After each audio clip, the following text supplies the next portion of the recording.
we are very privileged to have our first speaker today. Dominic Doc Ligot is an entrepreneur and consultant focusing on fintech, big data analytics, and digital transformation. Doc founded Zerolytics to bring big data to small and medium enterprises, and is also co-founder and chief risk officer of P2P lender Uploan.ph to bring financial inclusion to the BPO sector. Doc is currently working with Dan Mayer on synergies between DMA-IPH and Zerolytics to drive increased adoption of analytics among small and medium enterprises to education and cloud-based technologies.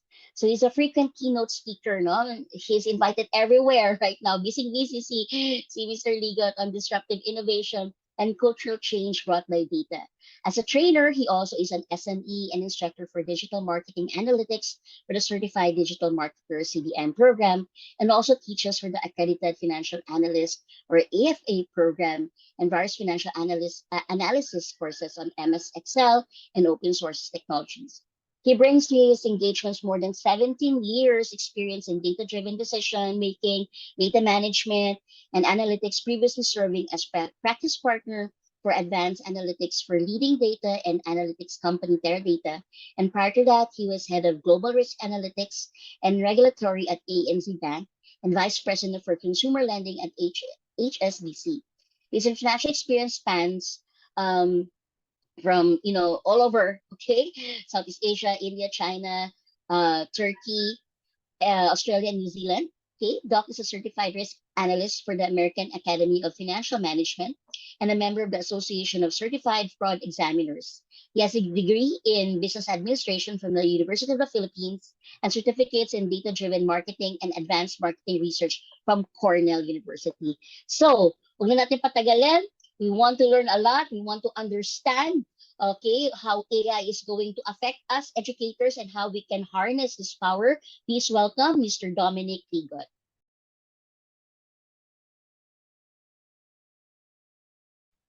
Sige, maayong buntag to everyone. Let me share my screen, no. I'll have to repeat my bio again, no. I think you guys are reading an old Doc Ligot bio. That bio is 20 years old. So just to redirect, this is what I'm doing now. So I run a company called Zerolytics. It is a boutique consultancy firm. And we focus primarily on generative AI education. My current involvements include the IT BPM Association of the Philippines. So this is the association of the BPO sector, because obviously they're the most at risk now by generative AI. I would argue actually it's the education sector that's at risk more than the BPOs, and I would love to hear your thoughts about that. I also co-founded the Analytics and AI Association of the Philippines, but I'm no longer on the board. I stepped down from the board last February.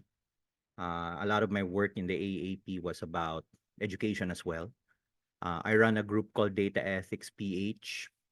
It's an online advocacy looking at the ethical use of AI and data.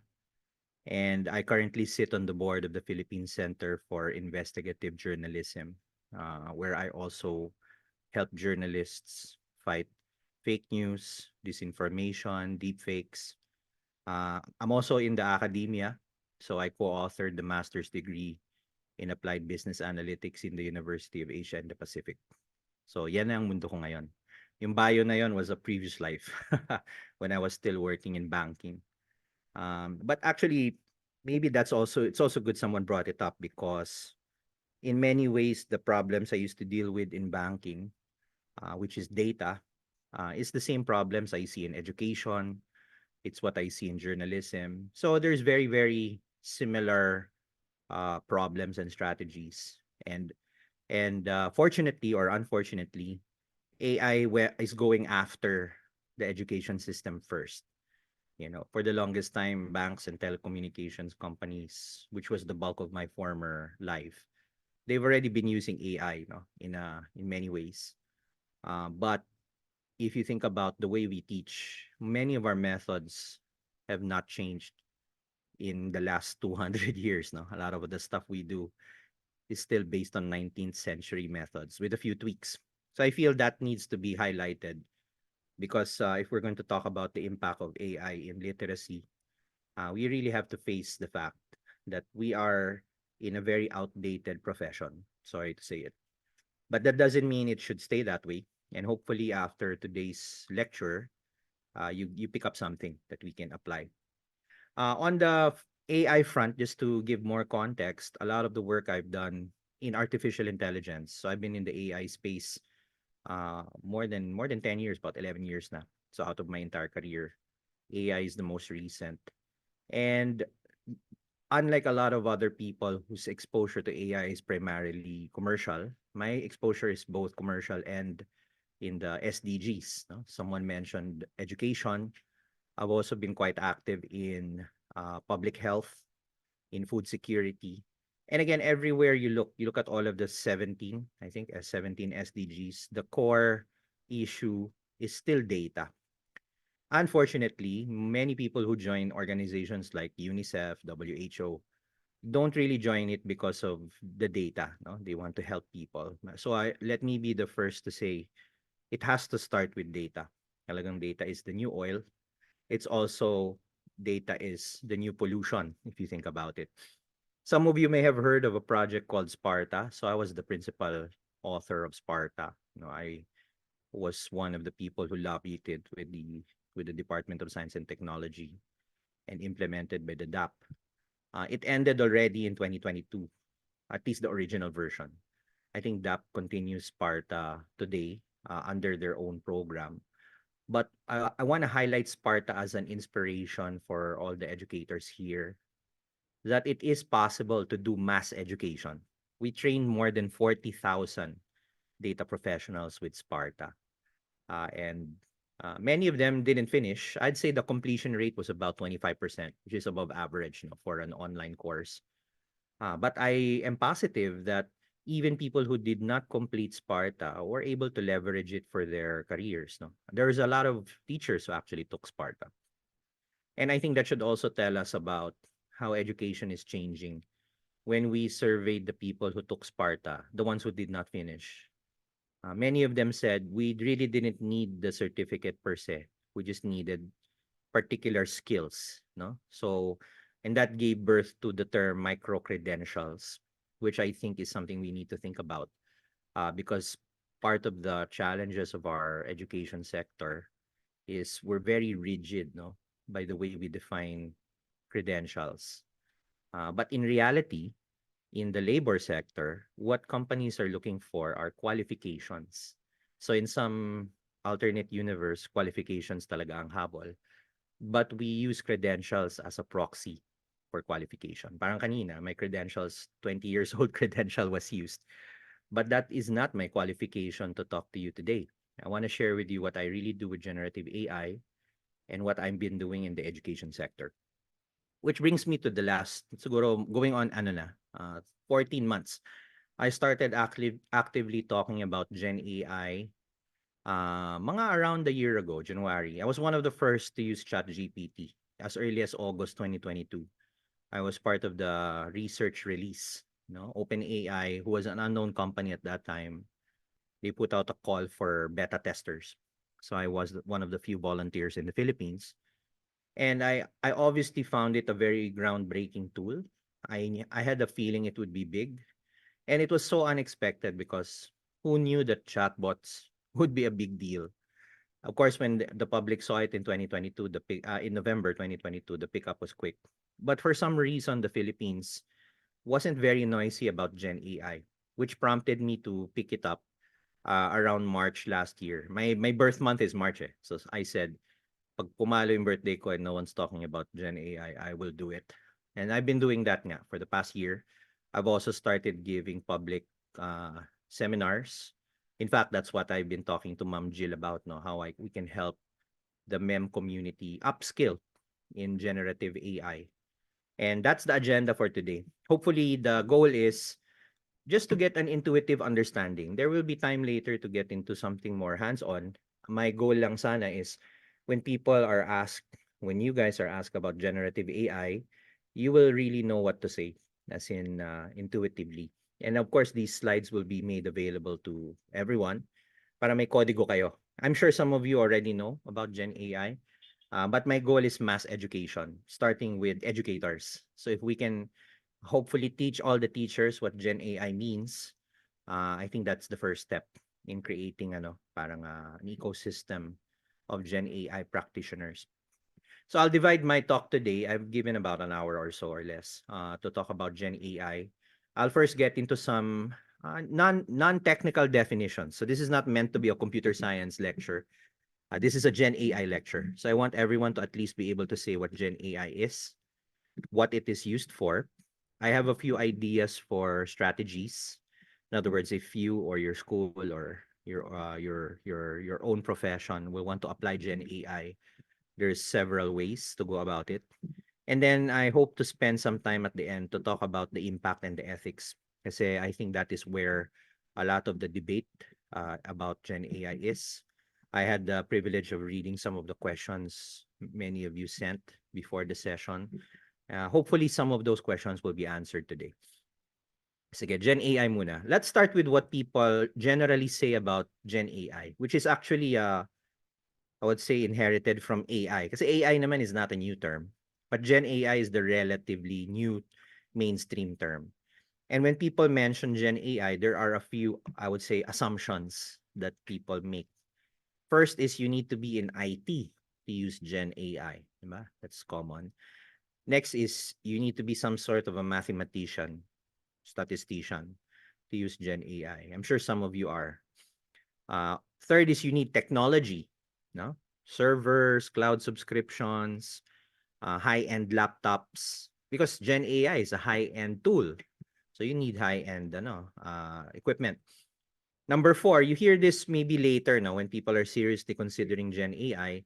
One of the most common things I hear is, oh, we're not ready for Gen AI. We need to clean our data first. We need to organize our data, curate our data, warehouse our data. The latter two are the most common now, no, in terms of specifically Gen AI. One is it hallucinates. You've heard that term. Gen AI lies.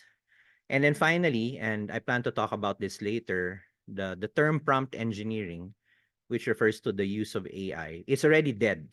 No, it's useless. So you see, this is the stuff you hear in the mainstream. And if I'm not the first, let me be one of the first to tell you, as I sit in front of you today, none of this is true. These are all lies. These are all misconceptions. Some of them may have been true a couple of years ago, but if ever you hear any one of this, you can tell them straight, mali na yan. That's not how Gen AI works. First, you do not need to be in IT to use Gen AI. You do not even need to write programming code. Gen AI is something you can use if you can write a sentence. And it doesn't even need to be in English. You can write in Tagalog, Cebuano, Spanish. Of course, English is probably the best understood by Gen AI, but they've ingested text in other languages as well. These are language models, so they interact using words, any words. You can also write programming code, it will be able to interpret it, but you're not limited to programming. Second, to be fair, mathematics was used to build the tools, but mathematics is not the place to use these tools. These are not math models. They are language models. If anyone tries to tell you, oh, look at ChatGPT, it's dumb, it can't even solve this simple math problem, you can tell them that's not the best use of the tool. If you want to solve a math problem, use Excel, spreadsheets, or you use some other statistical method. These are large language models, and they're here to solve language problems. And I'll show you some examples of language problems in a minute.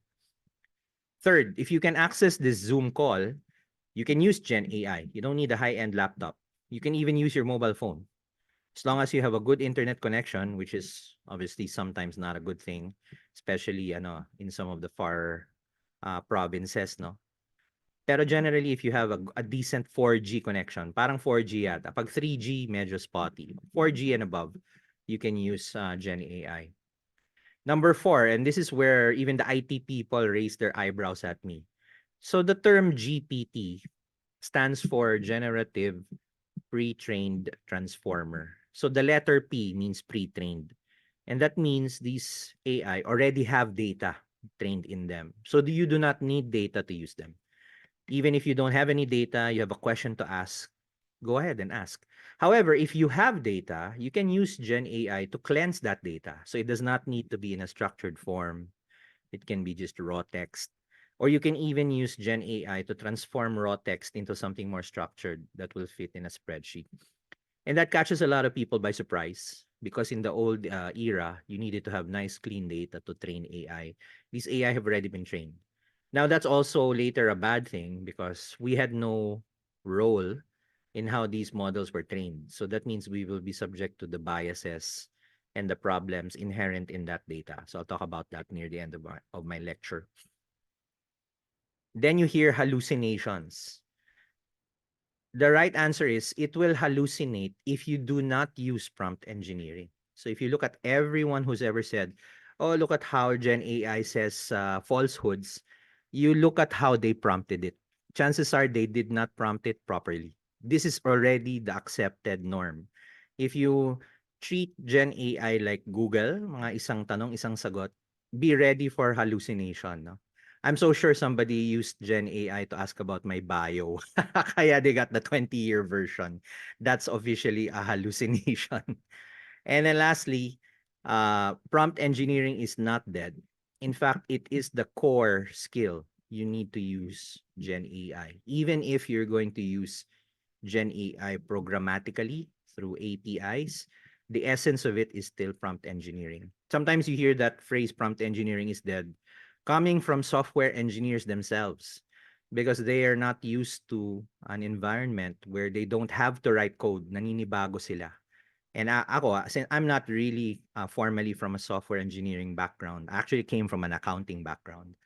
So I'm actually amused when I see people struggle with that, no? But not everyone's like that. I think most software engineers already see prompt engineering as a valid skill. All right? So yan ang 1 to 6, the truth about Gen AI. Now, I want to do a bit of history because yun na nga, AI is not new. Up until November 2022, if someone asks you about AI, most likely they would be referring to what we call discriminative AI.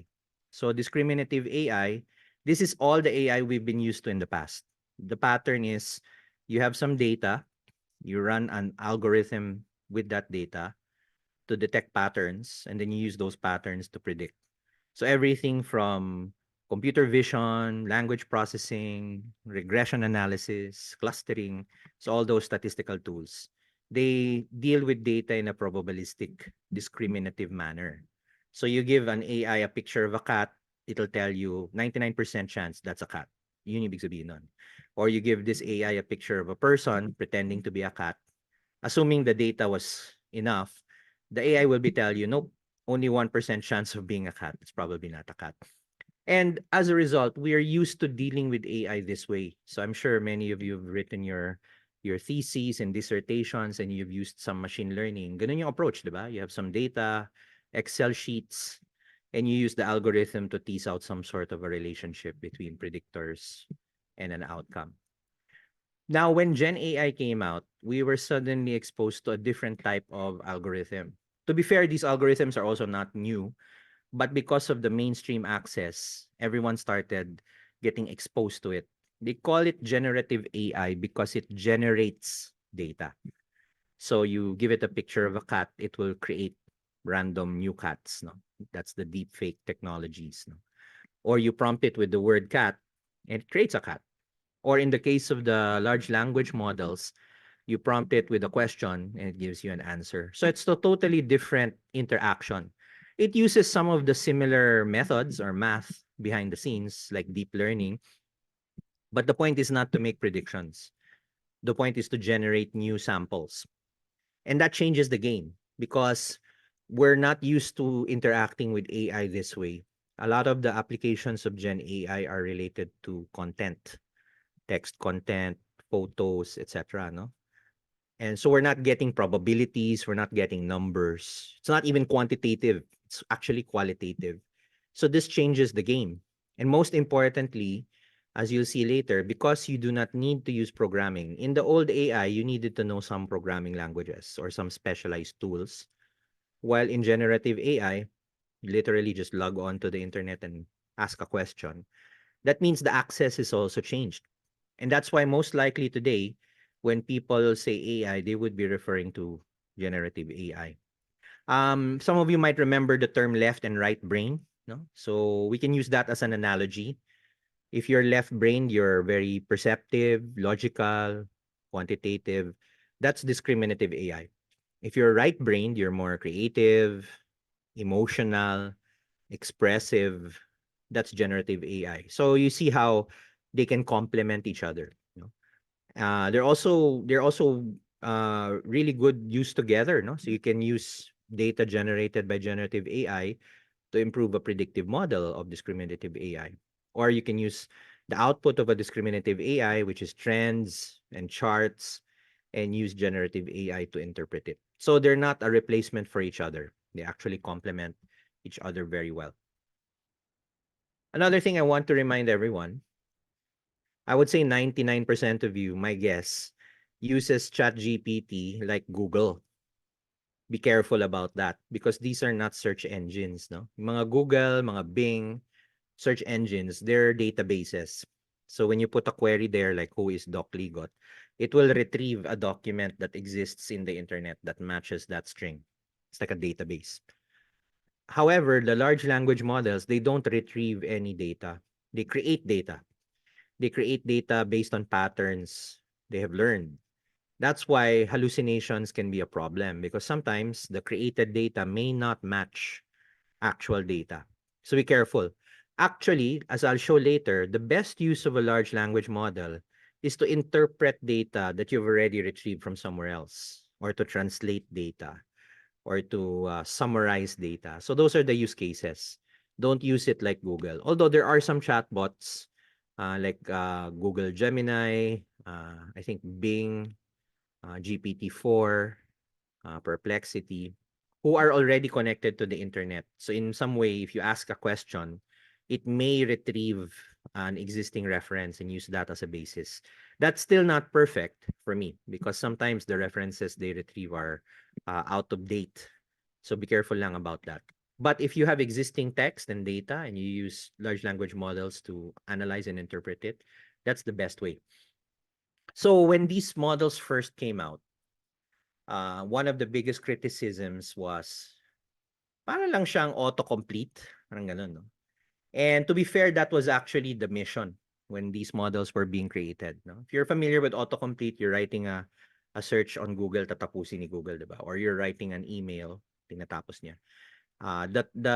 That's called next word prediction.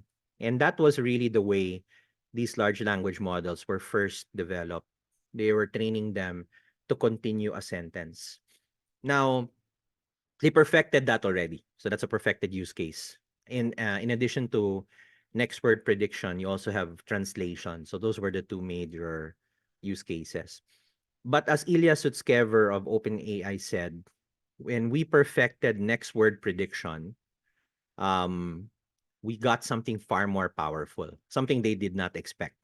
So, di ba? Nakaka-intriga. So, I think I'll demonstrate this with an example. So, this is a 1-year-old conversation with ChatGPT, no? One of the first I had. Sabi ko, here's a process. Get cup, add milk, power.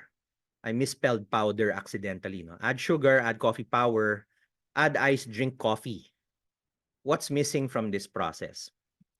This is also an example of a proper prompt. Rather than just asking a question, you have a context. So I'm sure you know the answer, but I was surprised that without batting an eyelash, the chatbot knew the answer.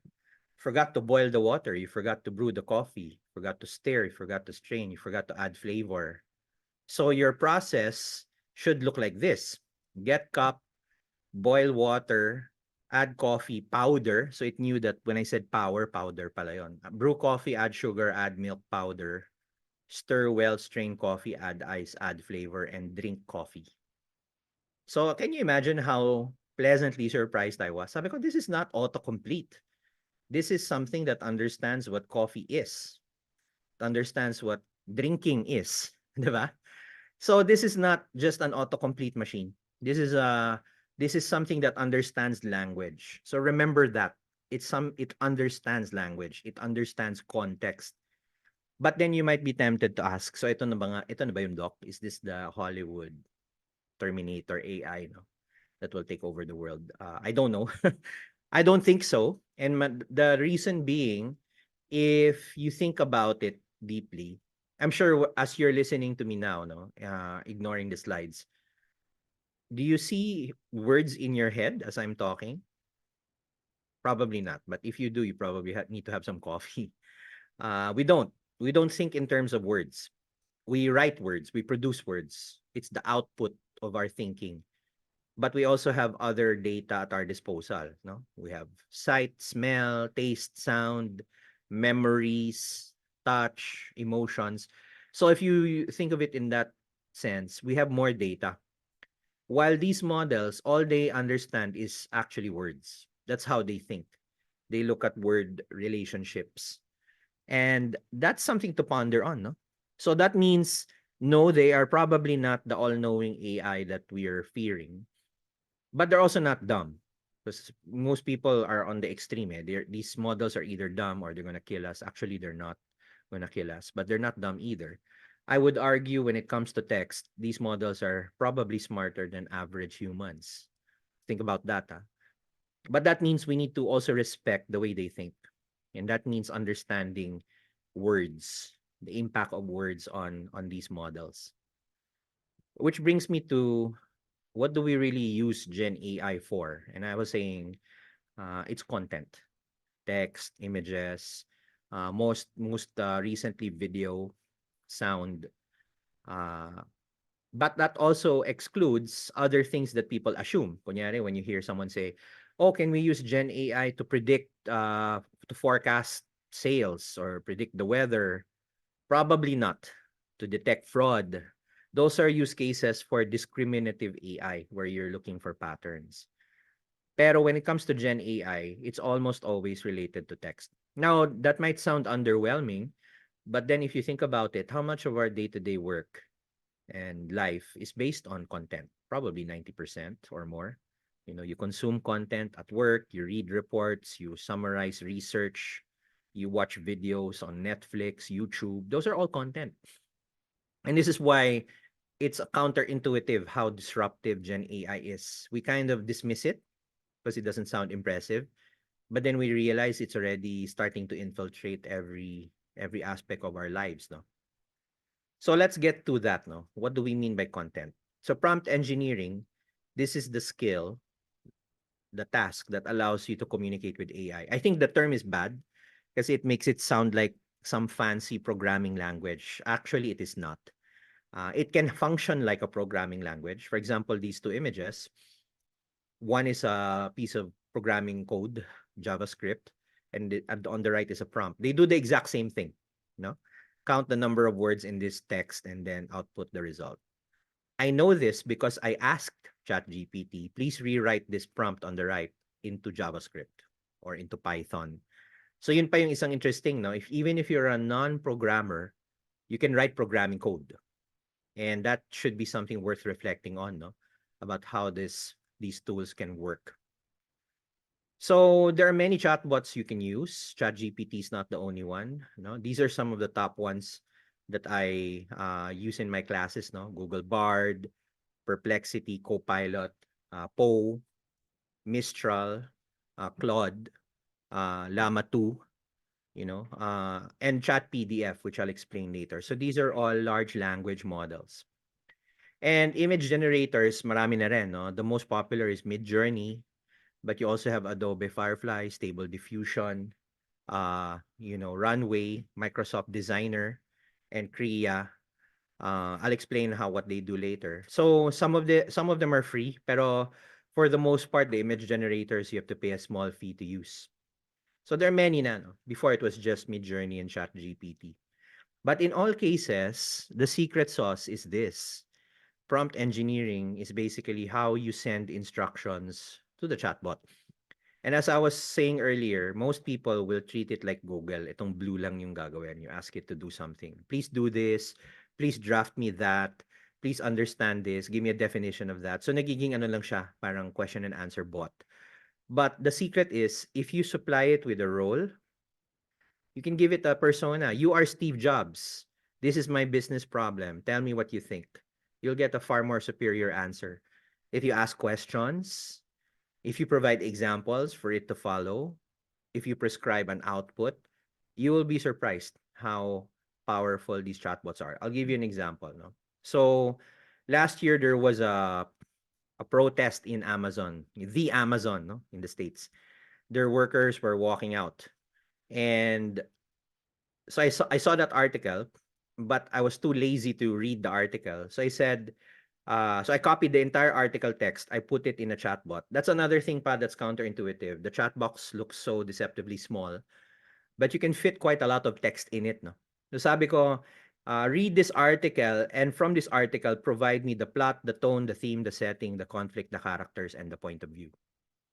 This is known as a directional prompt. In other words, you're not just asking for a summary, you're actually defining what summary you want. And the result was quite straightforward. Sabi niya, the plot, employees are staging protests, the tone is critical and frustrated, the theme is employee discontent, corporate responsibility, kasi it's about climate change, yung huelga nila. The setting is the corporate offices, the conflict is between employees and the leadership, etc. No? So can you imagine how convenient this is from a research and a learning standpoint? It's like Cliff Notes, if you remember that, Barron's book notes. So you would buy those book notes to get a summary of a book, no, much to your literature professor's dismay. But for a student, that would be great, no, to get a quick summary of a topic, and then later you can deep dive, and not just for students, but for teachers as well. No, for me, 90% of the use of my chatbots is this. No, I don't read full articles for the most part anymore unless I see something interesting and then I deep dive. So I get a quick summary. Here's another example. Sabi ko, we are a call center company with multiple offices located near fault and flood areas. We have 2,000 employees, mostly less than 12 months in their job. So that's the context. And then my instruction is draft me a 10-point business continuity plan for us. So, business continuity plans are pretty generic, no? But because I provided that additional context, it added some additional points, no? Emergency notification for clients in critical areas, strategies to maintain services during disruptions. Because I already gave it a context that we are a highly risky operation, no? Operating in fault and flood areas. Here's one more example. I was working with an agency, no, and we were doing a design thinking workshop. And design thinking is part of product development. And the first step in design thinking is to define your consumer, your persona, and try to understand their needs. So I used myself as an example. Here's Dominic, age 45 to 50, gender, male, IT executive, married, hopes to make a social impact in the world, fears retiring financially fit. So mga descriptors, no? It doesn't have to be super comprehensive. And I said, please suggest 10 personal and professional needs for this person. And I learned a lot about myself, no? Sabi niya, this person needs work-life balance, emotional support, networking, etc., no? Healthy lifestyle. So can you imagine from a brainstorming standpoint how useful this is? And this is no longer a question of fact. These are opinions na of the chatbot. Right now, we're all stuck with fact checking and verifying of the accuracy of the chatbot. Here, that's not even the problem. The problem is, can you generate ideas? And then once these ideas have been generated, it'll now be up to the user, whoever is participating, to carry them forward. So that changes the conversation about Gen AI completely. I'm not saying humans couldn't do this, but I'm sure you've been in planning conferences before and how hard it is to generate ideas. Kasi nga, everyone's wired left brain there. We're all used to doing day-to-day business as usual work. And planning and brainstorming is very right-brain creative activity. It's going to be hard to switch. Takes time. Kaya may mga warm-up pag mga workshops, di ba? But Gen AI, in one click, you already have the warm-up. And I also noticed people armed with Gen AI, they can brainstorm faster. And wouldn't that be great if people can brainstorm faster? Can you imagine the power of that for any school, any teacher? I mentioned Chat PDF. Chat PDF is a variant of a chatbot, but this is an example of what we're calling RAG, no? Retrieval Augmented Generation, where You supply the chatbot with a knowledge base, whether it's a database, a document. So in Chat PDF, it's a document. You upload a PDF document, and then you can talk to the PDF document. So for example, this is I'm sure you've heard of Desiderata, no? It's one of the classic poems. Go placidly amidst the noise and haste, and remember what peace there may be in silence. That's a classic poem. So I uploaded that into Chat PDF, and I started asking questions, no? Sabi ko, what should I do with loud people? Sabi niya, avoid loud and vexatious persons as they may be, avoid loud and aggressive persons as they can be vexatious to the spirit. Essentially a line in the poem. But then imagine, what if this was your operations manuals? What if this was your curriculum? What if this was your textbook, your research paper? And rather than reading it, you can just ask questions. Wouldn't that change the nature of education as we know it? Wouldn't that make it more interactive rather than memorization? Wouldn't that encourage critical thinking? Kasi one of the biggest accusations against Gen AI is it will make our students dumber. And my reply to that is, how are you using Gen AI that your students are getting dumber? Okay, that's text. Let's talk about images naman. So image generation is a fantastic world. It's developing quite fast. So these are examples of images that I generated using Midjourney, just one of the best AI generation tools. So these are all synthetic images, very plush interiors. No? So what if I told you that I generated these photos using two words, just two words? The keyword was maximalist hospitality. You know? So apparently in the world of Midjourney or any image generator, there is an emerging set of special code words, no, that evoke certain images. So whenever you say maximalist, it creates images that are full of detail. It's opposite of minimalist, which we use often. Maximalist we don't use, no. And then the keyword will modify the target word. Maximalist of what? Hospitality. So hotels, lobbies, rooms. So that's what it means.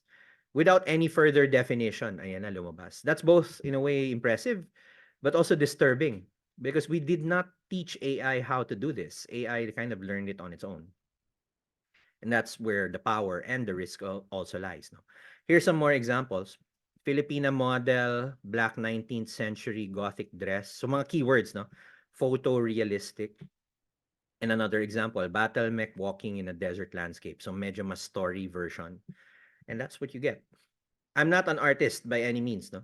But through this method, I'm able to generate art, which is again both good and bad. The legitimate fine arts people are completely pissed by this because suddenly they're no longer the monopoly, or more importantly, they might lose their jobs. No, there's a lot of photo artists who are getting less and less clients because the clients are generating photos on their own. And it doesn't stop here, no? You can upload these images into Runway, which is another AI, and it will turn it into video. In fact, that's the next step ngayon is text to video. No? Another area is what we call directed art, generative art. So a software called Kria. You put a prompt first, no? You can see that prompt here on the bottom. Studio Ghibli, reimagining of a quaint alpine village. That's the prompt. And then you have this control panel on the left, which is, you know, get rid of this. Your way of modifying the photo. You can add as many shapes on the left, no? And the photo on the right is the target. It generates on the fly. So can you imagine if you wanted a very specific image? Kasi sa Midjourney, you're only limited to words. Dito, you're able to manipulate the dimensions, the composition, completely interactively. So this is image generation at a level that we've never seen before. And of course, it was made possible because these AI were able to generate, images. No, I don't have a demo, but voice, text to voice is a big one. Music as well. I want to show you just how far these technologies have gone. No, so HeyGen is an example of avatars. No, you can generate video avatars. And I want to show you one example of how HeyGen works. So I recorded a video before about an article of the Washington Post and how they were exploiting some Filipino workers, no, in terms of data annotation. But anyway, the point is the video is the point. So here's the video. I'll play it muna so you guys can see, no. Let me know if you can hear it. So there's been some discussions lately about what's now being called digital sweatshops, particularly the data annotation work being done via a platform called Remote Tasks, which is owned by a US company called Scale AI. So that's normal. And then through HeyGen, I was able to translate it. Now, let me know if the translation works. So this is the translated version. Entonces, ha habido algunas discusiones últimamente sobre lo que ahora se llama talleres de sudor digital, especialmente el trabajo de anotación de datos, que se realiza a través de una plataforma llamada Remote Task. Actually, it doesn't just translate my voice using my translate what I said using my voice. It also reanimates my lips. So those are fake lips. And the only way you would notice is because the microphone was also getting distorted, no? Que es propiedad de Estados Unidos, empresa llamada Scale AI, que proporciona los datos que son utilizados por... Diba? If you didn't know that, I don't speak Spanish pala, by the way, no? Unfortunately, some people assume I do, but actually I don't. And that's where we are now. Very impressive, but obviously could be dangerous because now you can get anyone to say anything pretty much, no, in any language. And that's the level of sophistication we already have with generative AI. So, long story short, we're at the midpoint of my talk now.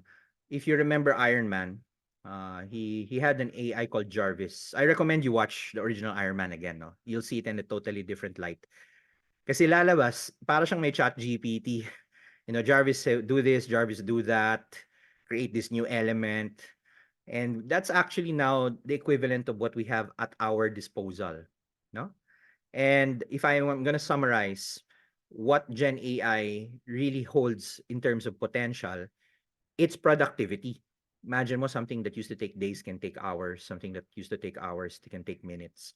It's customization. Anything can be modified now, no, at a level that we cannot imagine before. It's a new type of research. You can literally talk to a research paper, you know. It's creativity at a different level, no? Some people in the creative industry sometimes raise their eyebrows at me when I say that. And I tell them, look, what is creativity really ba, no? I think we overhype the originality component because when you say you're creative, you're original. But actually, if you reflect upon it, many people who we think are creative are just consistent. They're just consistently polished, consistent delivery. They may not even be doing any original work. They just do very good work. And now we have a device that can give you consistent quality. So now it pressures you to be more original, no? And that's disturbing because what if you're not original? So now this is where the fears are coming from. So I want to share a few ideas when it comes to strategies, no?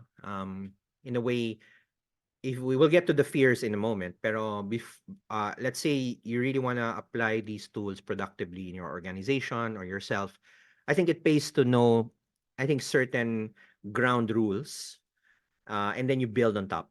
The first perspective I want to share is you may not really need AI. So totoo lang, no? There are complementary technologies like RPA. RPA stands for robotic process automation.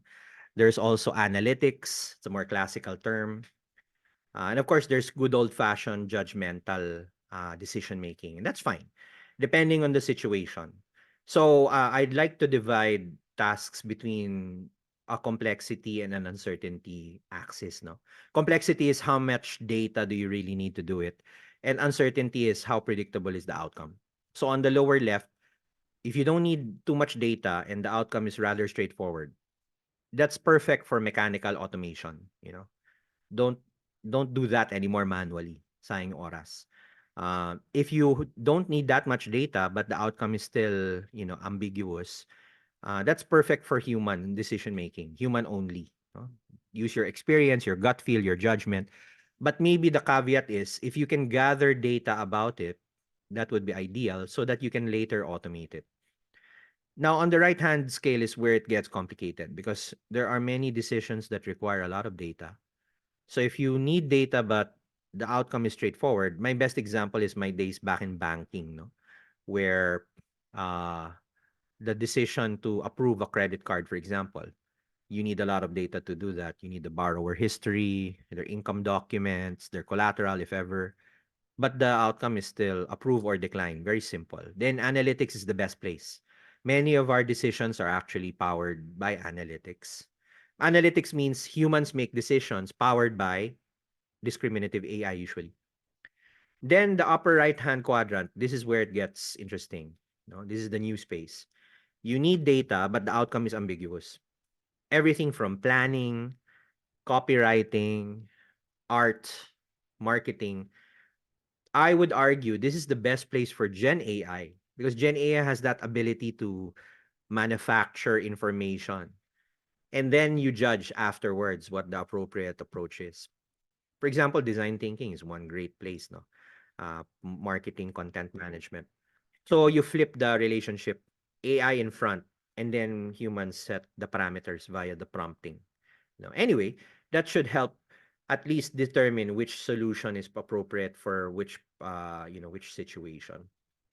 Another thing I want to highlight, we will not get over Gen AI if we do not upskill ourselves. So IBM ran their own internal study last year, and their conclusion is 40% of their own workforce, and that's IBM na, high-tech company, need to be reskilled so that they can incorporate AI into their work. Kasi nga sanay tayo in the world without AI. So it will be very much of a challenge to reorient ourselves, but it has to be done.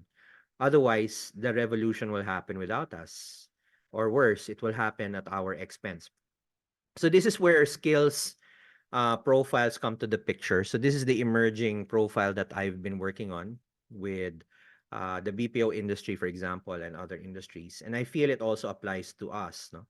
There are 4 distinct groups of skills. And these are not what people talk about in the Philippine Skills Framework and TESDA. Of course, those are old frameworks. In many ways, we have to adjust those to fit these categories. So in no particular order, builders are important. So these are the people who will tweak and deploy AI models. So the technical people, they need to understand AI engineering. So everything we've ever talked about when it comes to data scientists, data engineers, data analysts, software developers, dyan sila lahat.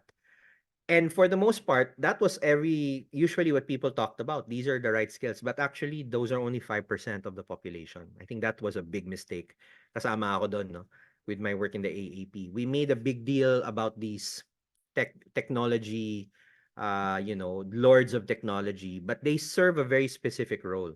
But the 95% of us don't need to be software developers. We do need to be educated as users. So the users are those who will use the tools for productivity, for creativity, for knowledge management. They need, at the very least, to understand prompt engineering. Because if you're going to use AI, you might as well learn how to talk to it. Then planners will be our leaders, no? They will be the ones to execute transformation. They will plan processes for, optimization. School administrators, for example, department heads, it will be your task to implement AI, but decide where and how. And the skills needed from you are slightly different. It may help to know how AI works. It will certainly help to know how to prompt. But the skill needed from you is a design skill. You need design thinking. You need to be able to break down your complicated process and understand which parts here are too outdated. We need to fix them. And then you need to have the political will to execute the change. Arguably the hardest job. Then, of course, we're all educators. We need to have educators of educators. Somebody needs to take it upon themselves to train the rest of us. And unfortunately, educators have been largely ignored in the fourth industrial revolution in the Philippines. We're all obsessed about producing more STEM graduates, more programmers, more data scientists. No one ever thought that to produce those people, we need teachers who know what to teach. And there are very few programs for us. That's why Sparta was important. We made sure that Sparta had a teacher cohort. Why not create one just for the teachers? Food for thought. So prompt engineering I talked about. I'll move to RAG, no? So RAG is the essence of AI engineering. This is what creates applications like Chat PDF. So when a user asks a question, before the large language model answers, there's a retrieval mechanism that gets that data related to the question and then feeds it to the model before it answers. Parang kanina desiderata. I was asking about how do I deal with loud people before the LLM answered in general terms. The retriever knew to obtain that phrase from the poem, feed it back to the model, and the model answered. See, so what if it's not a poem? What if it's your planning process? What if it's your operations manuals? What if it's your stock knowledge in your organization? That's how we should be thinking. How can we integrate that with a chatbot, even in very simple ways like chat PDF or more complicated engineering, to enable our staff, our teachers, our employees, our administrators to think faster using AI. I mentioned design thinking. So this is the traditional model of design thinking by IDEO. I'm sure you're familiar. There's a secret sauce to design thinking, and I want to point it out agad. No? I wasn't actually a fan of design thinking myself because I thought it was very fluffy and, ano lang. But when I realized the real value of design thinking, I can't stop talking about it. So in the IDEO model, we start with the user and end with the product. But then when you think about it, I'm sure many of you have this tendency. We don't usually start with the user. We sometimes start with the solution. You bought some software somewhere or, fancy gadget, and you try to work backwards. Oh, we bought something. Who will use this? Now, some of us go one step back. Now, okay, before we buy solutions, let's think of our problems muna. What are our burning problems? So we're starting on step 2. But that's actually also a problematic prospect kasi who will decide which problems are relevant and who are not? Usually it gets political pa nga eh. And this is where design thinking cuts through that fog of confusion. Because design thinking doesn't start with problems. It starts with people. Who are your constituents? Who are you solving for? Is it your students? Is it your teachers? Is it your staff? Then you empathize with them. And only then can you determine what problems are worth solving. Maraming beses na nangyari sa akin to where we think these are the top 10 problems only to find out none of them were consequential pala. There's another set of problems that we refuse to acknowledge. So design thinking to be effective starts with empathy.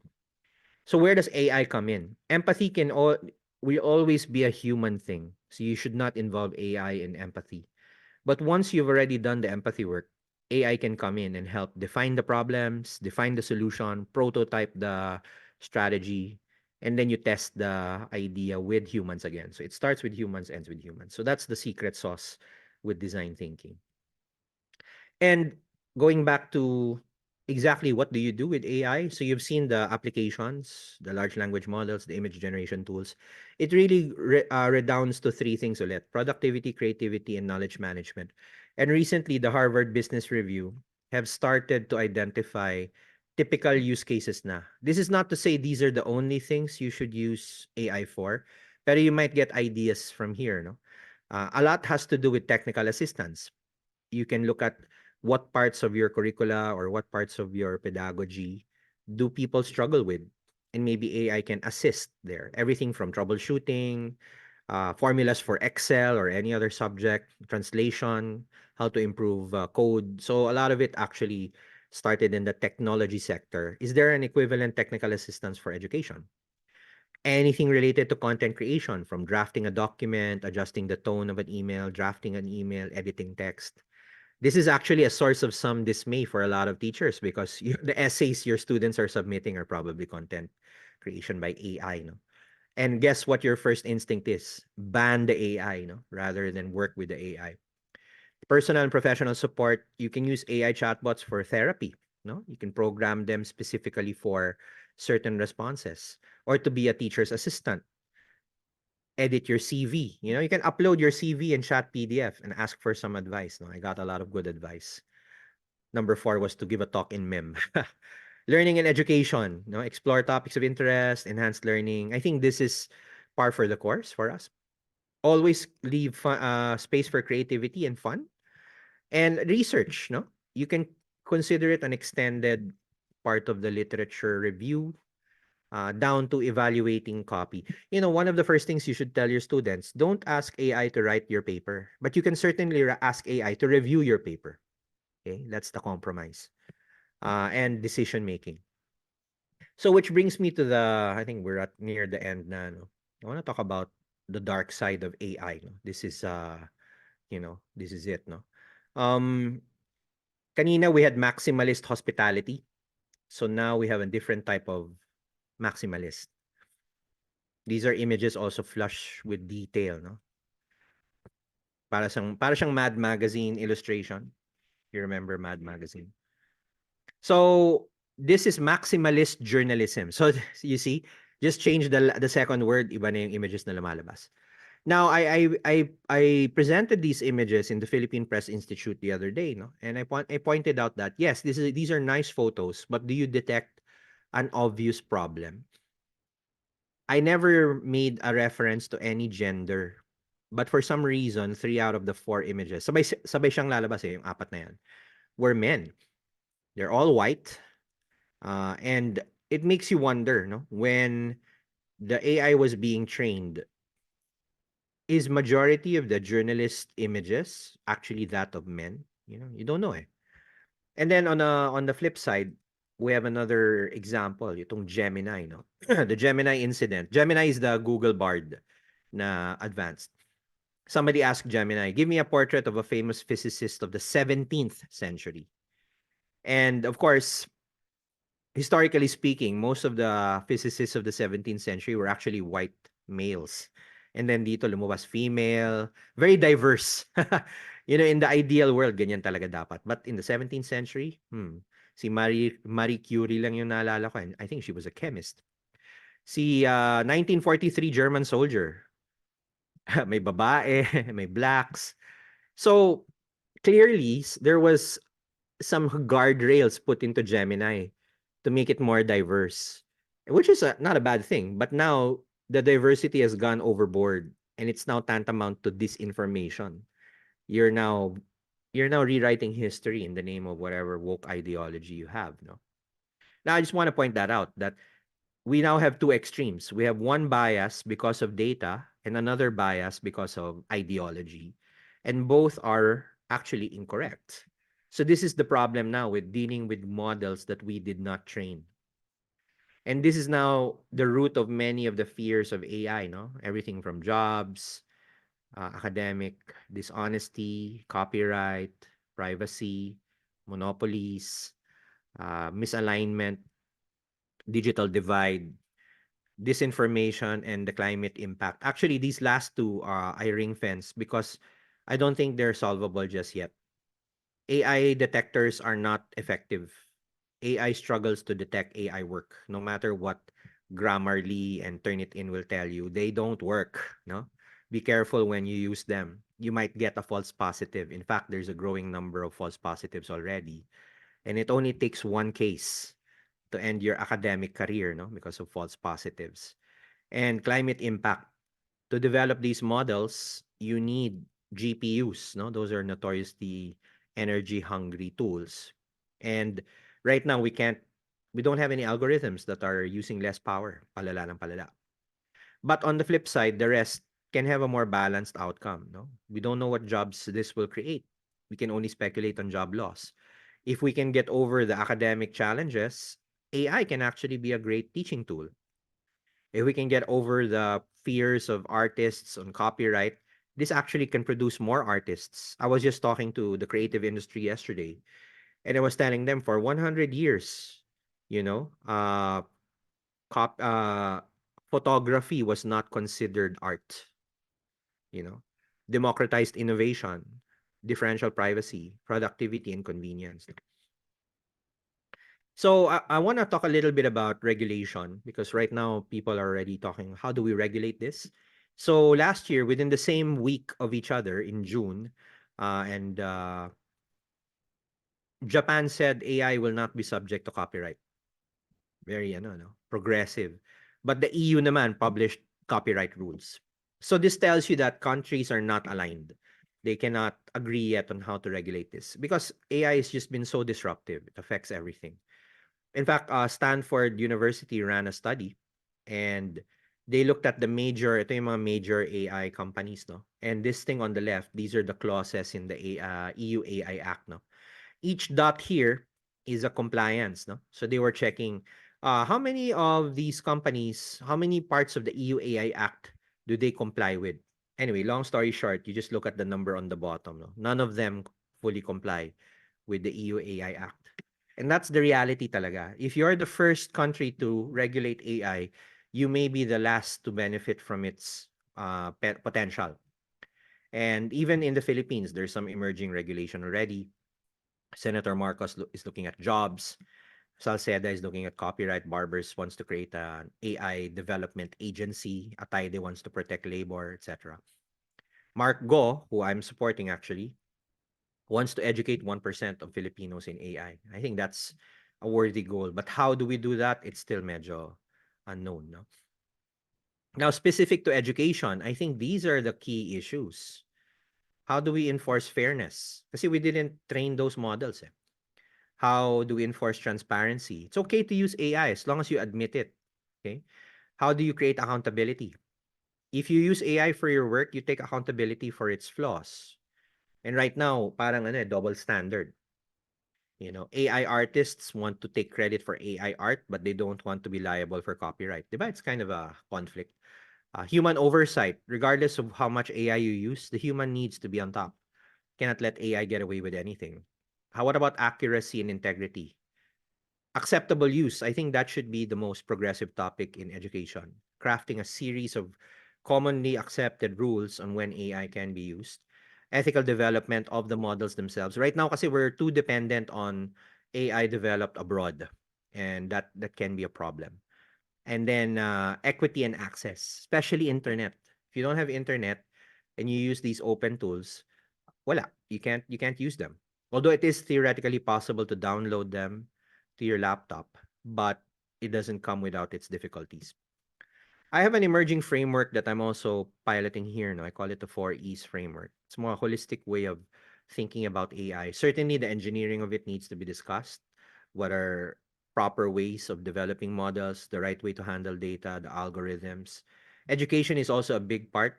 And we're talking 2 levels, no? Not just specialists, but mass education. Those 4 profiles I mentioned earlier, the builder, the user, the planner, and the trainer. Then we need rules because AI can be abused. So who do you run to if there's any abuse? We don't have the equivalent of the National Privacy Commission or the cybercrime departments, no, to run to. Should there be an AI abuse, division? And then you can't just be talking about penalties. We need to incentivize. No one is encouraged to do research on AI today. It's just vanity. No, walang special funding, walang tax breaks, nothing. And we expect to be competitive in the global arena. And then lastly, we have to bring it back to ethical use. Sometimes ethics can be a mix kasi we're talking about risks, compliance, and values, no? But we have to start somewhere. Now, I shared this in the UST AI Summit. Some of you were able to attend. It starts with us, no? We need to take proactive steps in developing ethical use. We need guidelines. We need to train people. We need collaboration. The guidelines can be anything from principles to actual codes of conduct. If you don't have one in your school, I highly recommend you start drafting one. If you need any assistance, you can reach out to me. Education as well. So workshops like this are essential. They should not be optional. They should be mandatory. So I don't know why, it's voluntary right now. Is it early days? AI has been around for more than a year. Why aren't people lining up to get trained? And then collaboration. When I say collaboration, there's a very high tendency for academia to just talk to itself. We cannot afford that. The real experts in AI are not in academia. They're in the private sector. And we need to collaborate with the public sector. Even abroad, the most cutting-edge developments are not coming from Harvard, Stanford, Wharton University. They're coming from OpenAI, Meta, Facebook. It's private sector that's driving research, not schools. So, let's not pretend that academia has all the answers. Okay, last section before we close. So it's actually a mixed bag if you think about it. The power of AI versus the risks of AI. But I want to also paint a positive picture pa rin, no? We need to think positively. And one thing I want to point out, if autocomplete was the first criticism, the second criticism of AI, actually coming from mathematicians, is it's nothing special. It's just giving you the average, no? And that's true, no? Like regression is the average of a confidence interval, no? What AI is giving you is the average of all the data it's ever trained. But we also fail to realize again and again what average means, no? Most of us think of it like a bell curve, the Gaussian curve, no? Most of us are in the middle with the average and you have a few outliers up and down. That's actually quite outdated. Maybe for physical attributes, yung waistline natin, yung height, blood pressure, yun, pwede yun. But for performance, we actually exist in what we're calling a power curve. This is where Pareto rule comes from. The majority of the value comes from the minority of the population. I would argue in academia, it's 95-5. 95% of the awards are gained by 5% lang of the participants. Most of us are here, below the average. And this is the power of the average. If we have access to something like AI that can give us average output, then as a whole, the system benefits because at least we can be on the average, which is better than where we are now. No? So is this just a theory? I'm happy to say it's looking like it's really actually true. No? Early last year, there was a study by MIT and Stanford. They observed the call center that implemented ChatGPT. No job losses. In fact, the productivity grew by 14%. But then when they dug deeper into the data, they saw that it was the less skilled workers who benefited more. Nakahabol yung mga slackers. 30 to 40%. More than double. Interesting, no? BCG, middle of last year, same experiment. Some of their consultants had GPT-4, the others did not. Those with GPT-4 performed better, but it was the below average performing consultants who benefited the most. 43% improvement. Same banana, no? Then University of Minnesota, this was a school. They implemented a randomized controlled trial, RCT, amongst their law school students. Law school to, so a lot of documentation, cases, reviews. The ones with GPT generally performed faster. They were able to submit their work sooner. But it was the lower skilled students, yung mga mabababa yung grades, who experienced a massive boost in their quality. They can catch up to the exceptional students. And again, the important thing to think about is how are they using it? Acceptable use. But the outcome is improved performance. So no one is getting left behind if AI is implemented properly. Of course, Microsoft ran another survey. Isa IBM, ito Microsoft. And they found half of their employees are worried about their jobs. But 70% would happily delegate work to AI if they can reduce their workload. So yun yung ano eh, parang yung bawi. And speaking as a, both a member and an observer, academia has two jobs: produce labor and produce knowledge. And I'm sure with a few exceptions, most of us are behind on our knowledge production, our research production. Why? Because we have too much paperwork to do. And paperwork is the essence of large language models. No? Think about that. So I want to end with this reality check. So Professor Melanie Mitchell is from Santa Fe Institute. And she said sensationalist claims about AI deflect attention from real risks, no? And could block the potential benefits from we could reap from this technology. And I think I'm with her on this, no? We should stop being afraid. We should take control over our destiny. And Gen AI will be the way to do that, no? Sige. So with that, I want to end it here. Maybe I'll just share my contact details. Well, number one, I have a YouTube channel. So if you want to learn more, I have a lot of videos that you can watch. Everything from art, digital transformation, social impact related to AI. I would also be happy to have you on my podcast. I actually interview people. Even if you're not into AI per se, but you feel you're getting affected by AI, I would like to talk to you. And finally, you can contact me on my website, docligot.com. This is also my mission. If Mark Goss bill passes, I'll happy to support it. But in any case, I'm here to find a way I can train 1 million AI practitioners.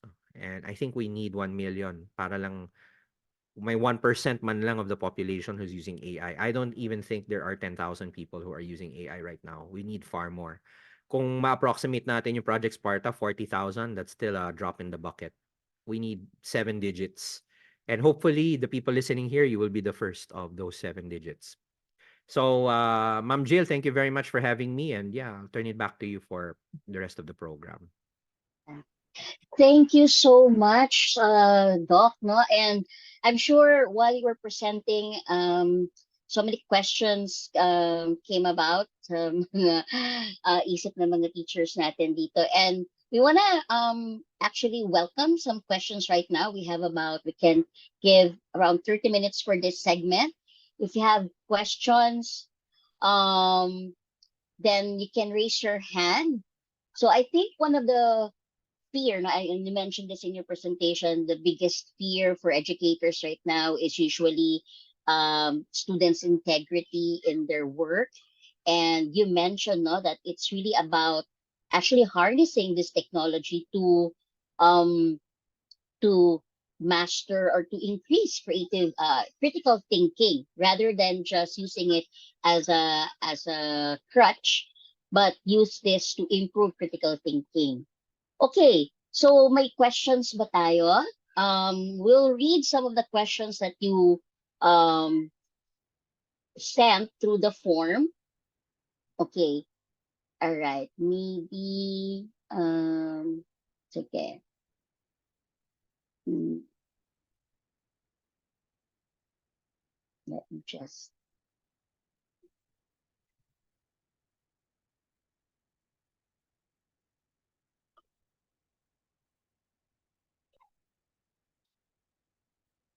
Ito, may question dito. Is there a tool already? It was a question in the form.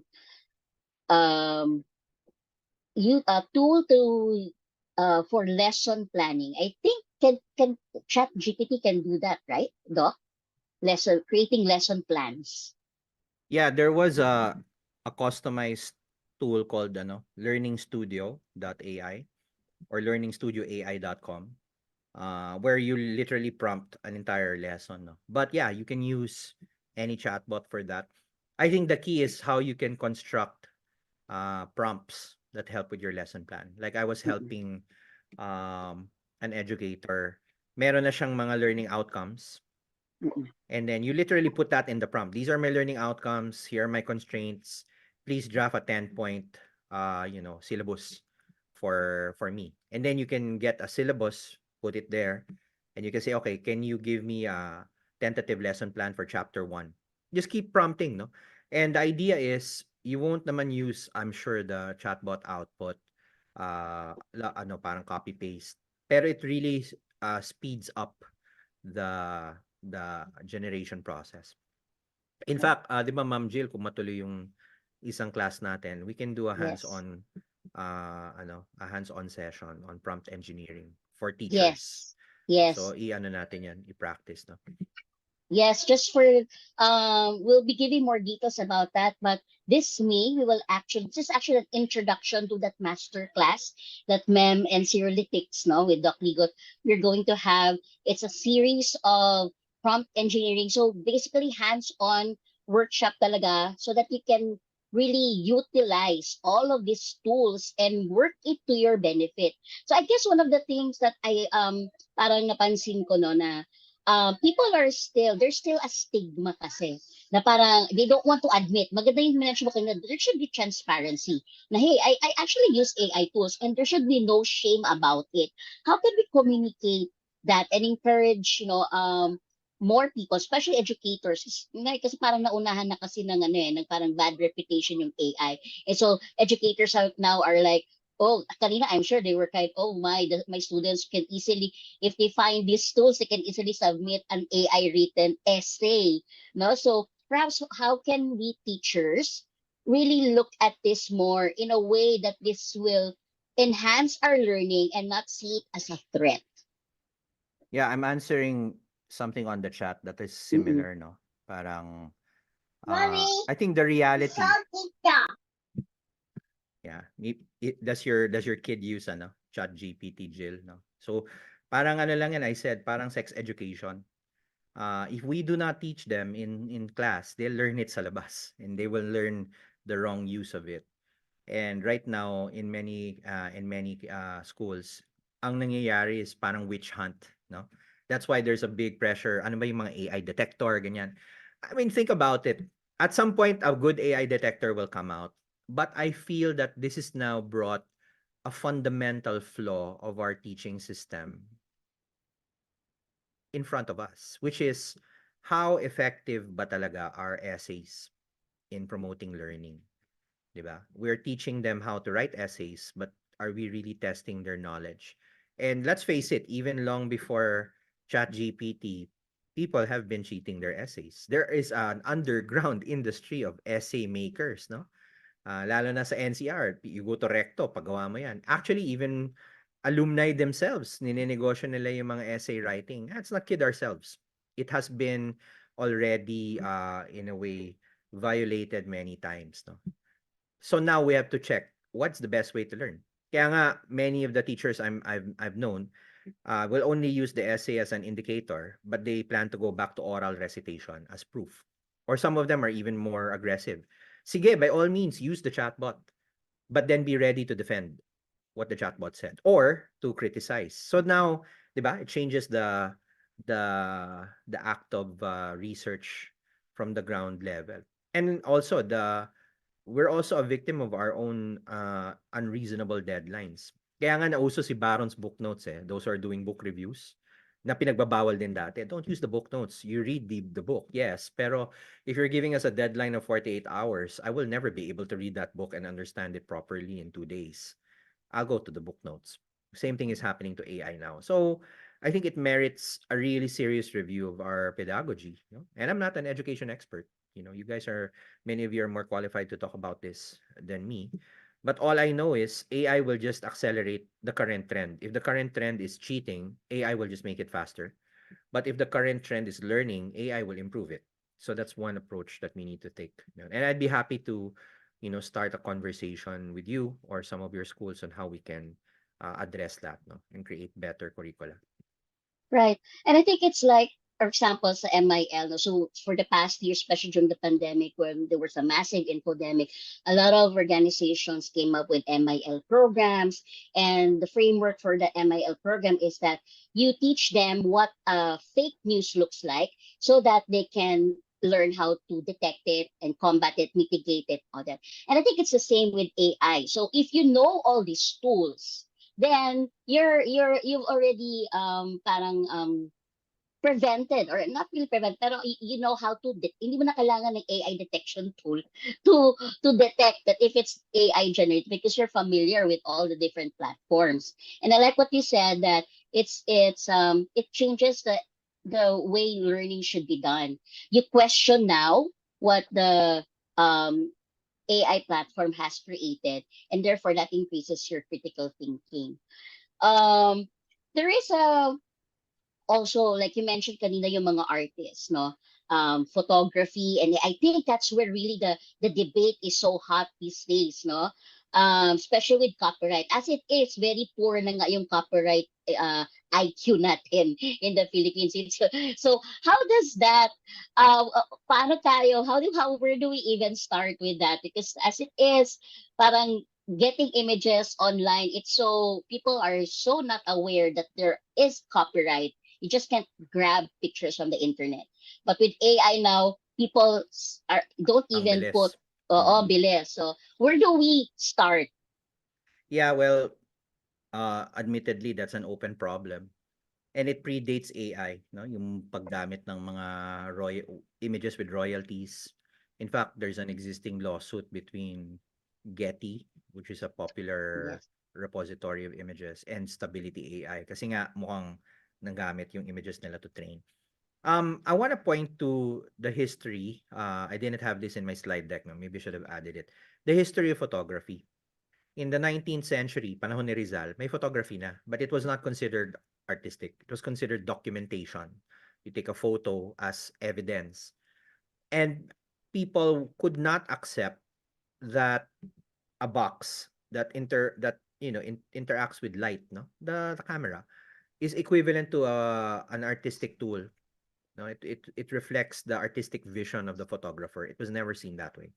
And it would be that way for 100 years until some of the pioneering work in photography, Ansel Adams, Dorothea Lang, started taking artistic photos. Now, even then, were not, they were looked down upon by painters, sculptors, especially yung mga portraiture artists. Sila yung unang nag-react kasi rather than getting a photo painted and you would have to pose for hours, no, para mahuli ka ng artist, just take a photo na lang. And then later it merged. Portraiture started using photographs as the basis for their sketches and their paintings. And then yun na, it started to gain acceptance. And then something happened. I don't know if some of you are art teachers here, no? Before photography, the art styles were neoclassical. The main goal was realism. Mga Rembrandt, yung mga ganyan, no? Mga romanticism. Pagpansinin niyo, yung mga 17th century, sa Philippines, nag-extend pa yan up to our own contemporary artists, mga sina Hidalgo, sina Luna. Their goal was to come up with realistic portraits. And then, nung nagkaroon ng photography, artists changed. They said, alam mo, we're never gonna beat a photograph in realism. So the new art forms that were born into the 19th and 20th century were Impressionist, Expressionist, Abstract, mga Picasso, mga ganyan. Naging weirdo na yung mga shapes. They emphasize just pure color, pure emotion. Because they acknowledge na realism is no longer the place for art. That would be the place for photography as art. And the rest of us need to evoke emotion. So why am I bringing that up? Education needs to undergo a similar transformation. Na maybe up until the emergence of AI, the emphasis would be on memorization, essays. Kasi that's the best way you can capture what you think was understood by the student. And ngayon, AI can generate that. So maybe education needs to move into places where memorization and essays no longer have any effect. How do you really practice what you learn? It's not gonna be easy. I will admit, ang hirap. Kasi we were trained this way, even we were taught this way, the factory style, no? Pero I feel it's high time we need to think about that na. Palitan na natin. And the way we assess performance needs to change. Because even under the current system, our stats are not good. Our scores are going down. Our PISA ratings are not really doing well. So clearly, we cannot just hope and pray that things will turn around. And it's never a question of funding. I mean, admittedly, kahit maraming pera. The education department has the most money. But where do we spend it, no? Yun ang mga tanong. I think now is the time to ask those questions. This is right now, as you mentioned, we scored very low, and reading, no, basic reading literacy is actually parang remarkably very low. How do you think AI can help? Yeah, well, this is still an emerging area of practice, but kasi one thing AI will be able to do is complement the teacher. Kasi teacher cannot be awake 24 hours. And if we can, di ba, andyan yung ingredients. You have text to voice, you have chatbots, you have images. With enough creativity, you can build mga AI tutors. And their grammar will always be perfect, di ba? So if we can create these AI assistants that can help, people read better, and rather than rely on the AI tool, the AI will be used as a demonstration, and then you force them to talk in class, baka there's something there, no? Kasi right now, admittedly, hindi rin natin natuturuan yung mga children to talk and to read because there's just too much in the curriculum to deliver. Kaya nga I feel that where we can adjust, and this is over and on top of the paperwork we need to do as teachers, we need to adjust na. Kasi when they get back home, I mean, I think social media did more to damage the youth rather than AI, because they're gonna spend most of their time on social media, on their phones. But you notice on TikTok and Instagram, ginagaya ng mga bata yung nakikita nila, no? So sabi ko, if it can work for leisure, maybe it can work for learning somehow, no? But again, it's an open-ended conversation. We need more minds to go into that and teach in a different manner. Right. It's really a paradigm shift, no? Kasi the system is still stuck in the traditional way of delivering the knowledge. So yeah, we have a raised hand here, Ma'am Naj. You have a question? Yes, good morning, Ma'am Morning po. Jill, and thank you for recognizing, I have a question with regards to the using of the AI.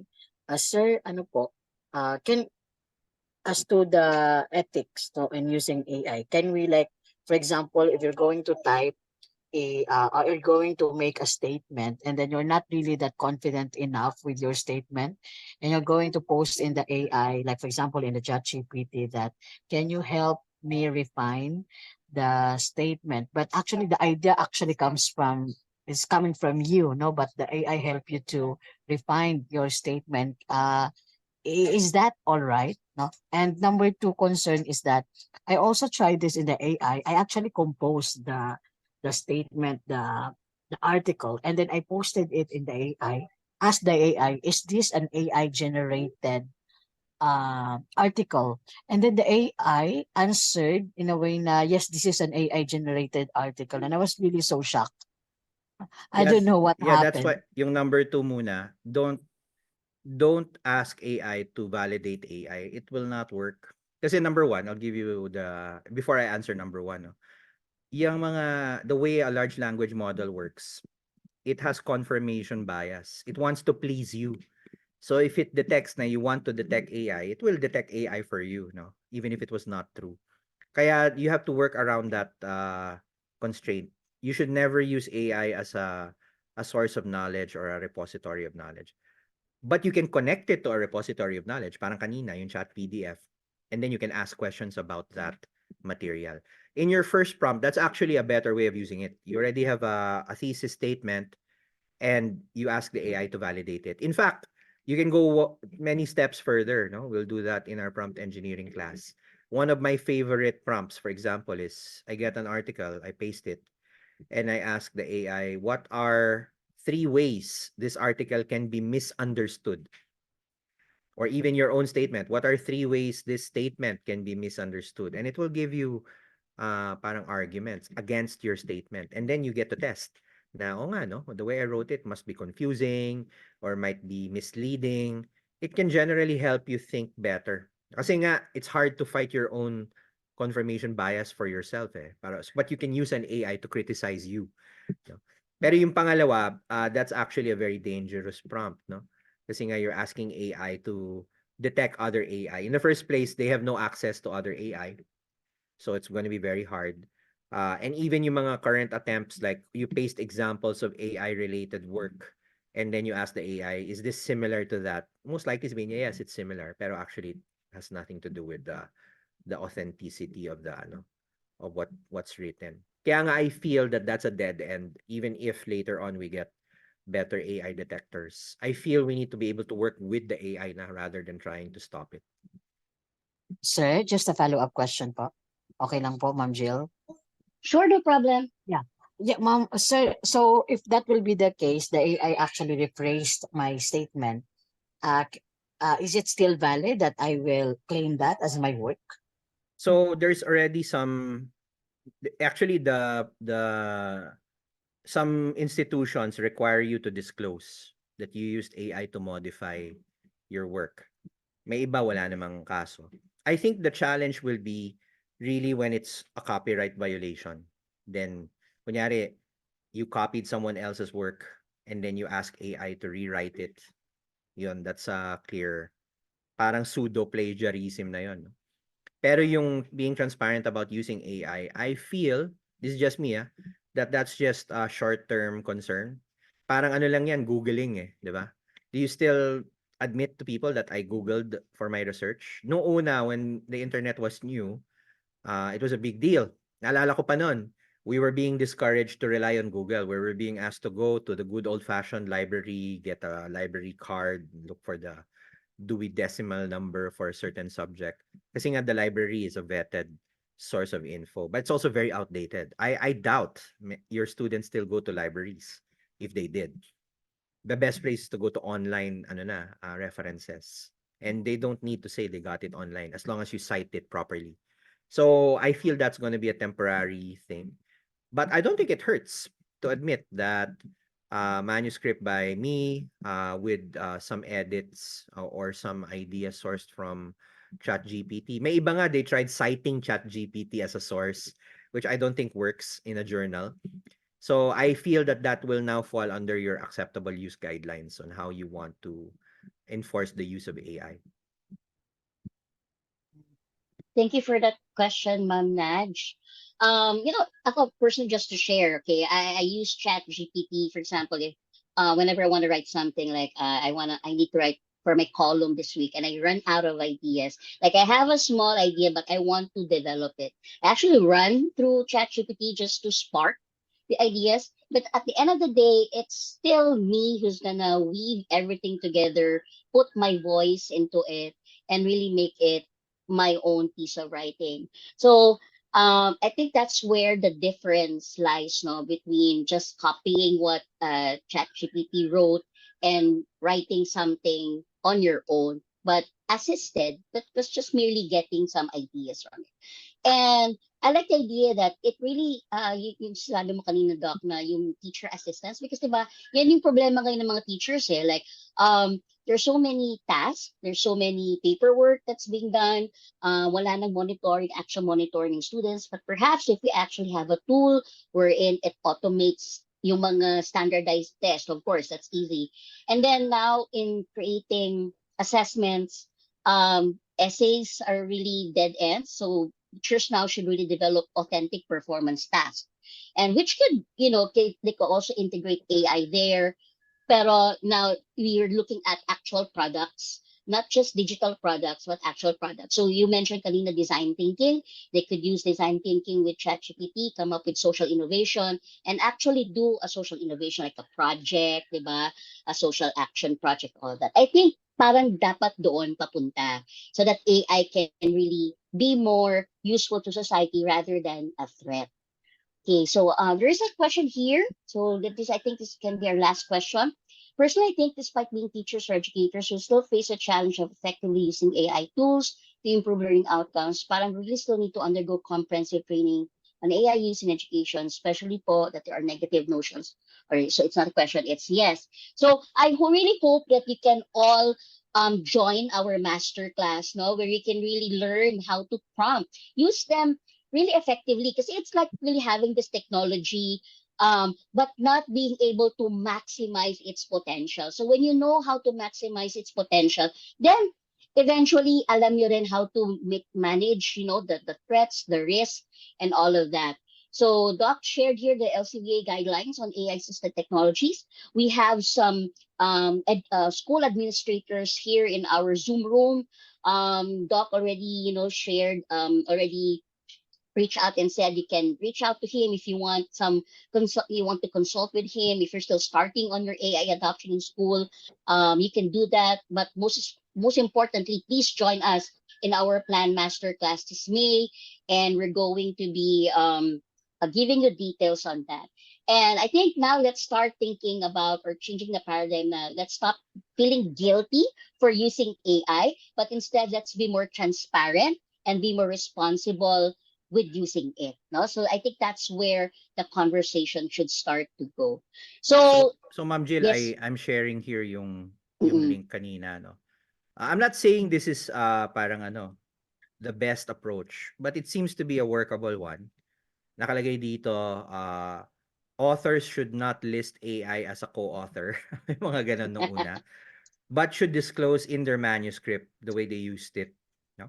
And these technologies should only be used to improve readability and language of the work. So yung kay Ma'am kanina, that seems to be the case. But not to replace the key authoring tasks, such as producing the actual insight. No? And I think this is a good compromise kasi sometimes, hindi lang sometimes, often, our ideas get judged by our writing ability. Lalo na for us, hindi Mm-mm. naman English ang first language natin. So we will always be a second language, English. We may not write as flowery or as, as elaborate as a Western author, but that doesn't mean our ideas are less valid. There's actually a lot of discrimination. I'm sure some of you have encountered this. If you're trying to publish a international journal, automatic alam niya Philippines, low quality work yan. And that's part of the politics of it. But on the other hand, if we know a good idea, AI can be a way of parang medyo adjusting our language to suit the tone. Tsaka yun din eh. I have a rather controversial take, no? I had a debate on this UANP na even the essence of plagiarism, think about it. The only real, for me, risk in the plagiarism is if you try to pass off someone else's work as your own. So you are not an original author. But if you are within a classroom and you are trying to understand the concept, I don't think it matters as much if you cite an actual work by yourself as long as you can prove that you understand the work. So I feel that naging masyadong rigid tayo on plagiarism sometimes to the full parang exception na of learning. Kaya memorization ang naging outcome. You should be able to argue even around the work of others, no? You can quote Plato and Socrates. That doesn't mean you understood what they were saying. So you should be able to write in your own words what they said. Di ba? Parang ganun yung style sa essay. And now AI can do that. So now you need to think further than that. Use Plato's concepts in an analogy. Mga ganun, no? As I said, it's not going to be easy. And then, of course, research is a very big, is an area where plagiarism should be taken seriously. But on the other hand, most of our students will not be researchers. So when they go out into the world, they'll be joining, they'll be doing commercial writing, policy writing, yung mga ganun. I feel that the rules should be slightly different for that, no? As long as it is effective. So I think these are conversations we should have already now because AI is there. Otherwise, mahuli talaga tayo, no, in that respect. I hope Right. and I appreciate criticism as well, no? If you have ideas and parang comments, kasi I'm also forming frameworks pa rin eh. That's my goal right now is to help adoption. And to do that talaga, we need to have these conversations. And it should start in education. Mas mauunang ma-wipe out yung education more than the BPOs, unfortunately. Kasi nga, we don't have an alternative at the moment.